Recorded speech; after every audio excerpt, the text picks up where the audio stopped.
Hari ini kami menandai bersama Bapak Ibu. Yang pertama kami kenalkan dari sesepuh wakil rombongan Bapak Supakra almarhumah. Hari ini telah melaksanakan nadar bahwa kelak kita akan berjumpa di dalam satu panggung. Namun saya terlambat berbuat sebenarnya bulan Agustus yang lalu, tetapi tidak menjadi soal karena beliau juga sibuk setiap hari, tanggapan terus menerus, tidak pernah sela. Rekan pengurus di Padepokan Seni Mangundarmo, baik unit Jaran Kepang yang tadi malam sudah kita awali dengan sembah syukur terhadap Patih Mangunyudo, Mbah Mangundarmo, mengawali tradisi kami setiap menandai ulang tahun. Malam hari dan hari ini adalah hari kedua.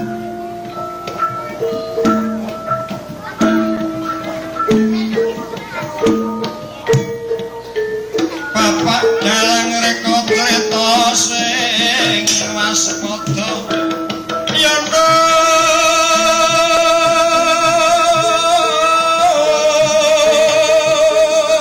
prabedakno swara kalawan cerita yen ora bisa mrebedakno wayange ora bisa nglakonana yen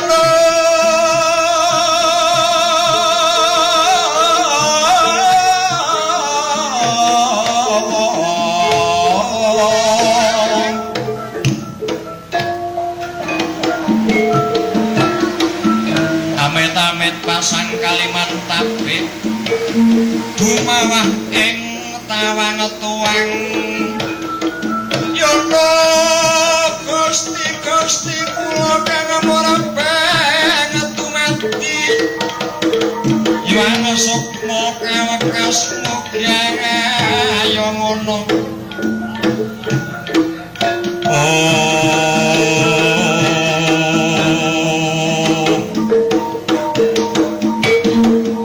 ngendi ana critane wong kesot kuwi dari jagat wong tebal kang angkayo lintang randwalas rumambat neng pare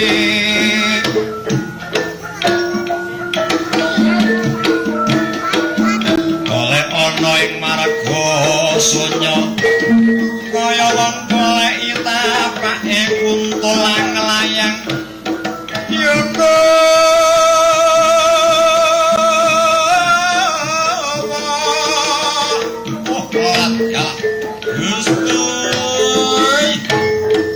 amit-amit pasang kalimat takbir mawan kowe ngilotin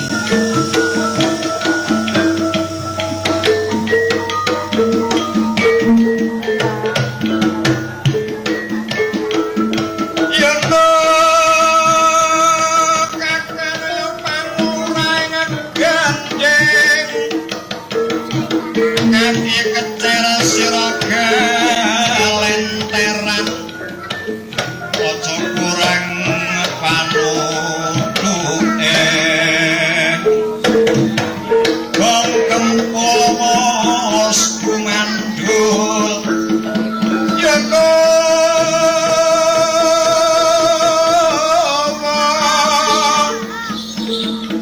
konang sentem wos nyawiji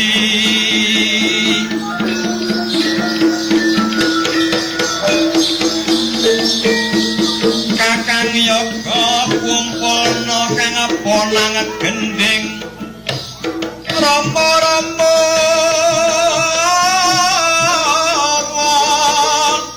gamelan rujuk sadaya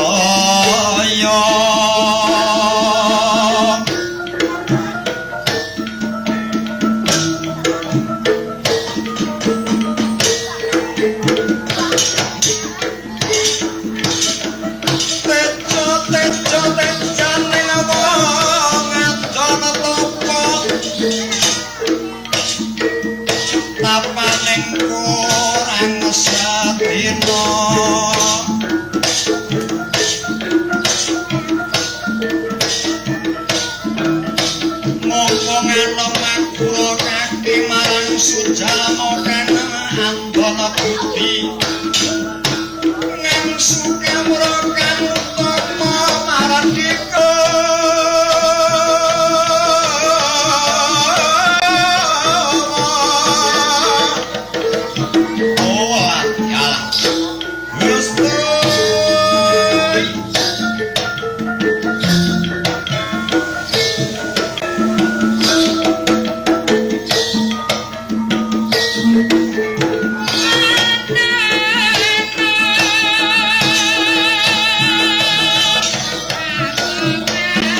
wonten sak madyaning alun-alun ditinggal sak wadya balan tianak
sapu angin lho tak gagas saya ngranui tak krasa-rasa kaya krasa ing sajroning 7 dina iki anggonku oleh kumelem maledi hening njaluk kamardikane karo sing gawe urip sepisan supaya terang sak suwene seminggu aja nganti udan awit lek nganti udan mongko ponjoan kuwi ponjoan gubis saiki mancep diudani ngantek pitung bengi remuk gak bisa cukul lho ing atase tak gumun-gumune maneh nandur lombok terong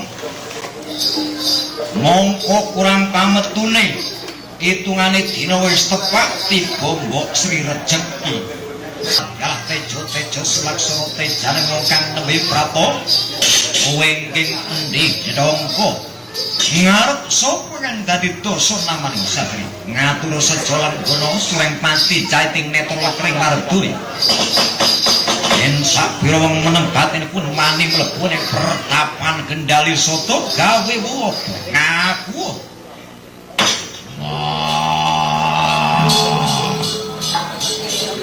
ketek oglem celimut jagung coletan kenyuk lekno meripat ora-ora bobok iki sing menang mastani nadyane lek aku selalu ngene iki kang sinebut jenengku Udapati Karta lah balik opo ketek putih kang wulu banyu mas bisa toto dan yen dak gelem ngaku tak tekel gulu jogetan lah alat dalah isik tumone iki suarane kaya glodhuk nek gereng bumi horeg nek pancen toto tetanyo karo kayung juraganing sun iki ayo padha ditepangake ala tanpa rupa mung sak rupaku kethek nanging aku iki bisa kethek kang simbut kethek pendeta aranku Begawan Wanara Seta mangku dhisik jeneng kita wani lumebu menyang perjalanan Gendali Soto kene ana parlu gawe opo wah cekak aos ora usah tak runci-runci nek dina iki kon nurut karo aku selamat nek dak nurut tak gawe sulame kuburan lho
Bisa.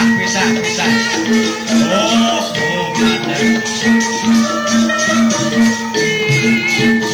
sare.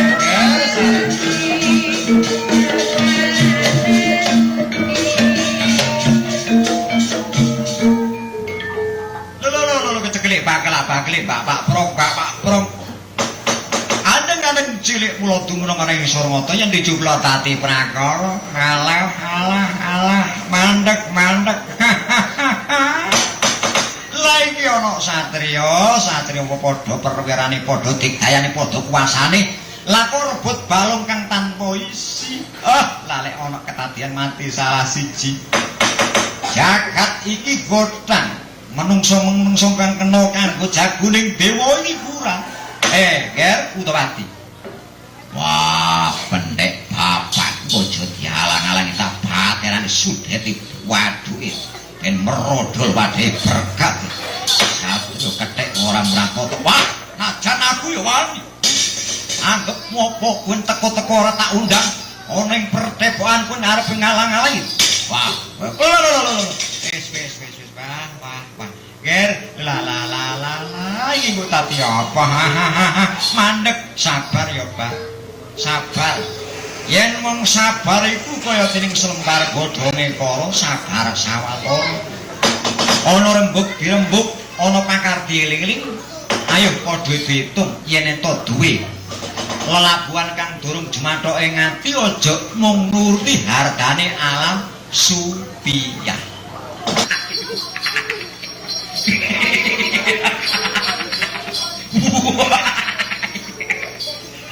Aduh.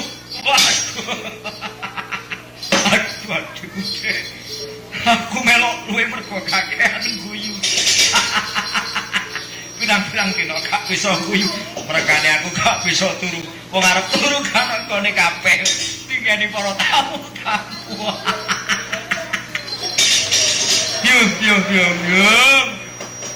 Adikku sandang lawe ngertenono nek wong dosa iki ya gambare kaya awake dhewe iki. Lah wong dihukum wis pira semono-semono gedene. Nalika jaman aku iki dadi buta werka sekembaran. Nek jaman kawitan kang sinebut jaman purwa ngantek jaman madya ngantek jaman wacana lan saiki ngancik jaman kaliyoga. Lalek ngantek aku biyen urip ora sak garang-garang, uripku biyen iku ora ngumbar hawa nafsu kang ora-ora. Mestine aku ora dihukum kang kaya mengkene, saiki aku rumangsa salah. Ipi bengi kala banjir bandang ing limputing wedhi aliran Dik. Ayo didelok apa kang dadi wasanane kang dina semak.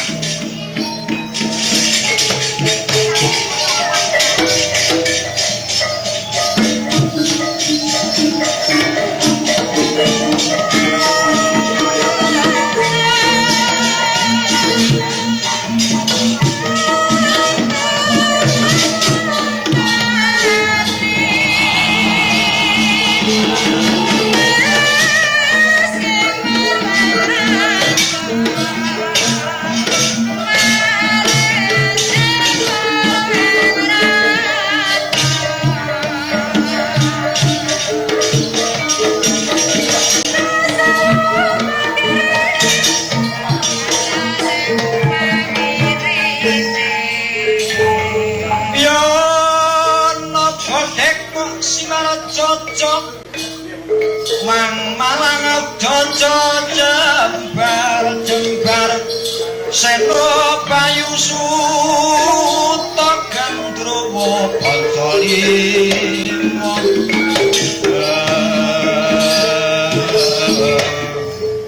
Wah, durung suwe anggonku mlaku ngidul ngetan.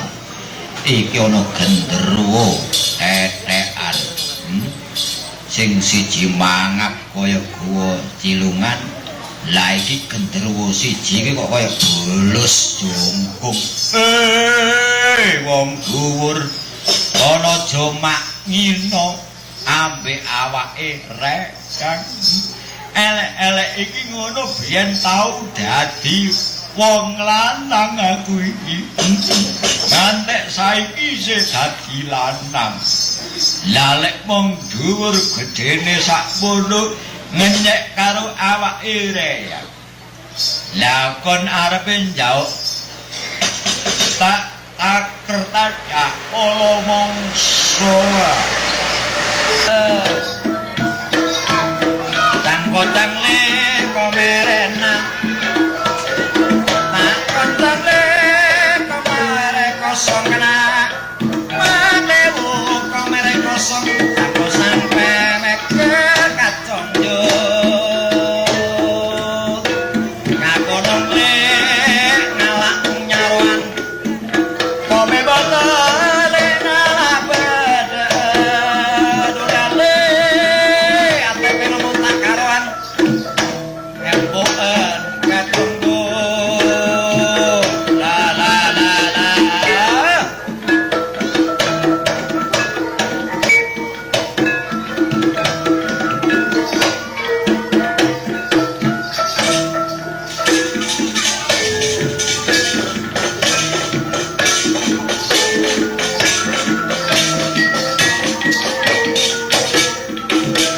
lo wah pesera tak bisa rolong lari ya.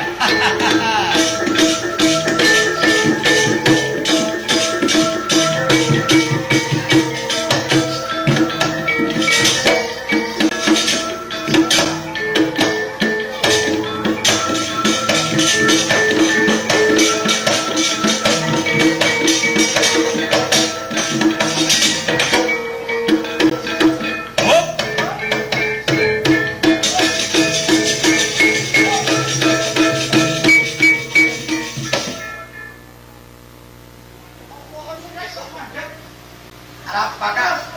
Arapa? Arapa kok ambu? Kok ambu? Lalu kok tak nyolak? Pola joget tak nyaman kak. Ambu, dereng. Pak de, kok tak nyaman ya? Iya lu joget aja, sing nyaman. Boleh. Boleh kak.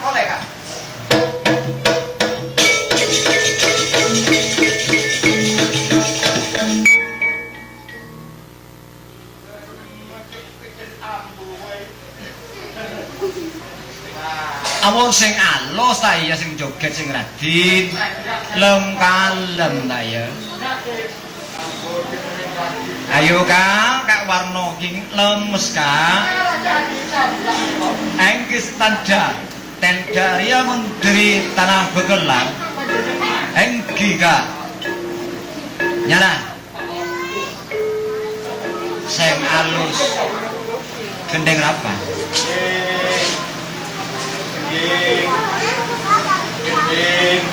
Mek kok gending gembir sawit ayar sing nyaman Kak.